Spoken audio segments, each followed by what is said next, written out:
this week's card is extra special. Not only is it interactive, but it's also for Mother's Day. Stay tuned if you want to learn how to make this simple and easy Mother's Day card. So the main thing that you're going to need for this project is the Love Jar Kit by Queen & Co. From that you're going to need the paper, the dies, the stamps, the accessories, the thread, and all that good stuff inside. You're also going to need a stamping block, black ink, I'm using VersaFine, tape runner, and some glue, as well as gray cardstock, white cardstock, and a card base. The last thing that you're going to need is green ink as well as 2 different colors of ink for the flowers. So what I'm going to do first is I'm going to take my background paper and I'm going to cut it the width of my paper as well as the height, 5.5 by 4 1/4. Yours may be different.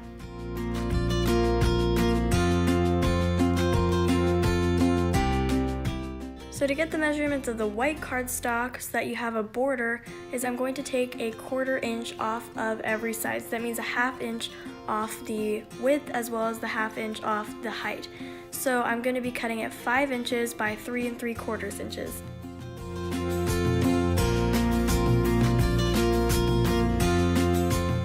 The first thing that I'm going to do is I'm going to take that white cardstock that I just cut out and I'm going to use my die as a reference to where my jar is going to be so I can decide where I'm going to position my flowers. I'm going to have 5 flowers because 5 is an odd number and it also makes the jar look more full. Odd numbers are better when you're stamping because it looks more symmetric and appealing to the eye. What I did beforehand is I took the stamps of the flowers that I was going to be using and I stamped it onto sticky paper. You could also do this on a post-it so that it's sticky. These are called markers and I'm going to be using them to give my flowers some overlap. So I'm going to be using 2 different types of flowers and each flower is going to have its own color. I'm going to be doing yellow flowers as well as blue flowers. So what you're going to want to do is you're going to stamp the foreground flowers first and then you're going to stamp the background flowers using the markers. So my first type of flower, the foreground, is going to be the yellow flowers.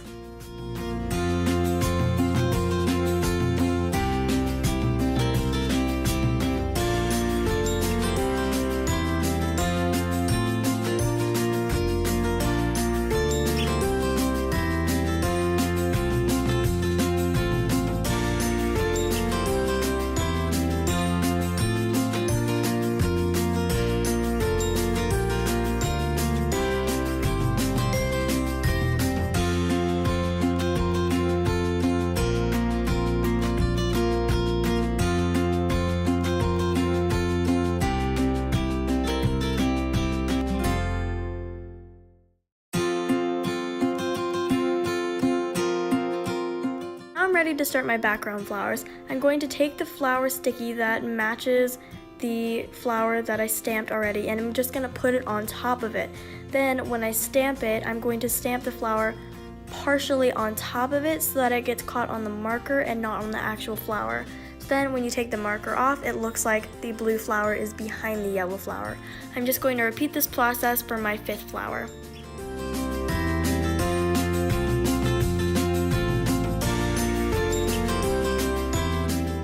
So now these flowers need stems.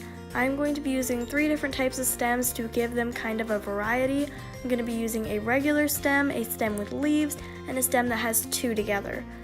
Each flower should have its own stem. You can also add additional stems in the background if you would like to make it seem like it's a more full bouquet of flowers, but I'm only going to be doing the 5 in this video. So now I'm getting ready to stamp on these stems. They're all going to kind of be overlapping, but I want to make sure that each flower head has a stem. Mine are a little bit long with the way I position the flowers, so I'm going to use some washi tape to mask that off.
feel free to skip ahead if you've already got this part mastered.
So now that I'm finished with the stamping, I can take the foam shape from the Love Jar kit, and I'm going to remove one of the sides and I'm going to place it where I wanted it on the card.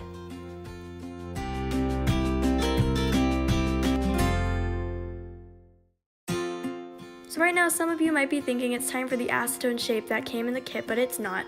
Our next step is to actually fill our shaker card. So in the kit, there are some sequins and rhinestones and some rubbery little flower pieces that I'm going to be used to not only fill the shaker card, but decorate it as well.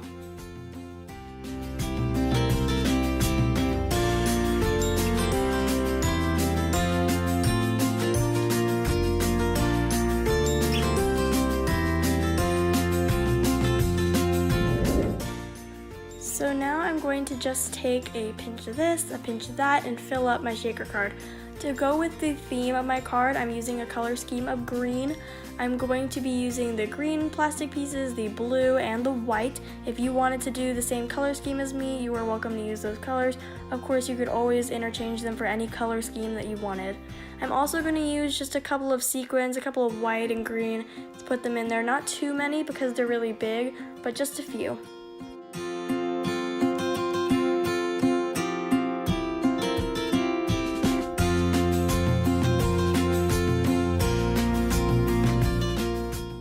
The rhinestones as the centers of my yellow flowers because they were stamped with some holes in there, and I think they'd be really nice fillers.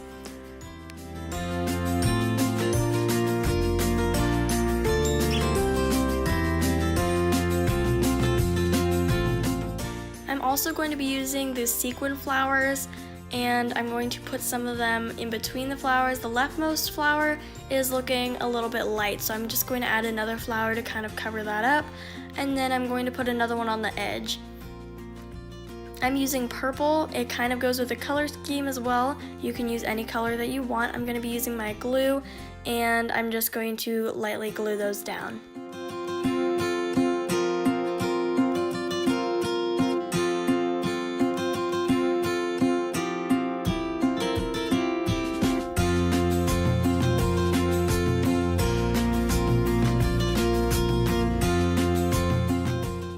I put the acetone on, I have an anti-static powder that I'm just going to dust my acetone with so that when you shake it, they won't start getting all stuck to the top.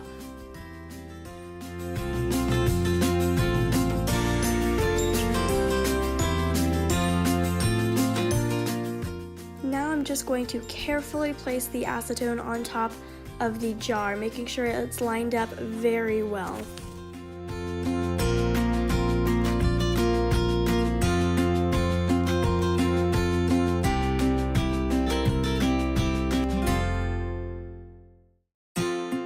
As you can see, it took me a couple of tries.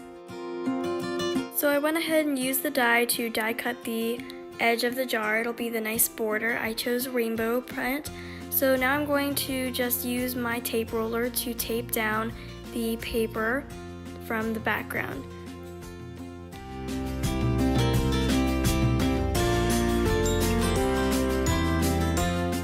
Now I'm also going to tape down my paper with all the flowers on it.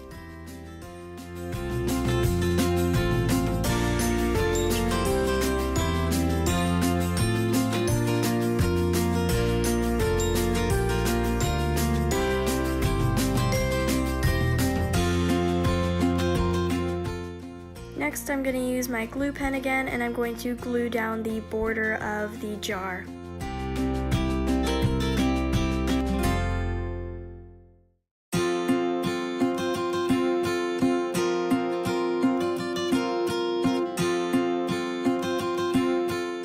I also use my die cut to cut out the top of the mason jar in gray cardstock and the tag in white. I'm going to be using the stamp from the set that says Full of Love, and I'm also going to be needing green thread to match my green theme. So now I'm going to use my VersaFine ink and stamp onto the white tag. I'm doing this first because if I mess up the tag now, I can always make another one.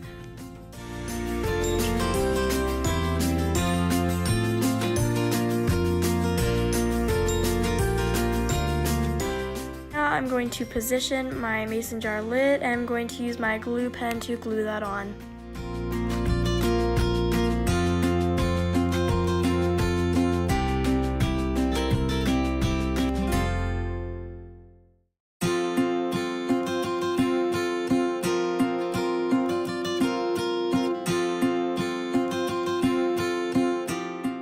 So now for the twine or thread. I cut about a foot so that you could always have some room to trim it, but you can't get any more once you've tied it. So you're going to thread the end of it through the white tag. There should be a little hole in it if you cut it out right. And then you're basically just going to tie it around the back of the mason jar lid, and you're going to make a bow.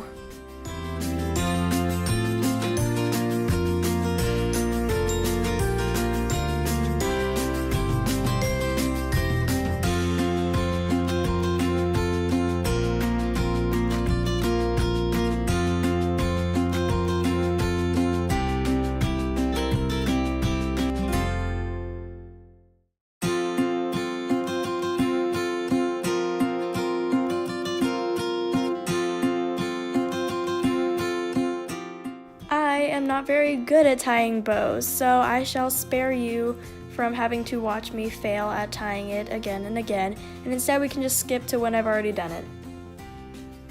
Okay, so I've already trimmed out my bow and I've tied it, and I'm just going to use a dot of glue to hold it in place. I'm not going to glue down the tag, rather just the bow so that it doesn't come undone and it stays in place nicely. And that's it, we're done! I hope you guys enjoyed this video tutorial, and if you do end up giving this card to your mom for Mother's Day, I hope she really likes it. As always, don't forget to like and subscribe, and stay crafty till next time!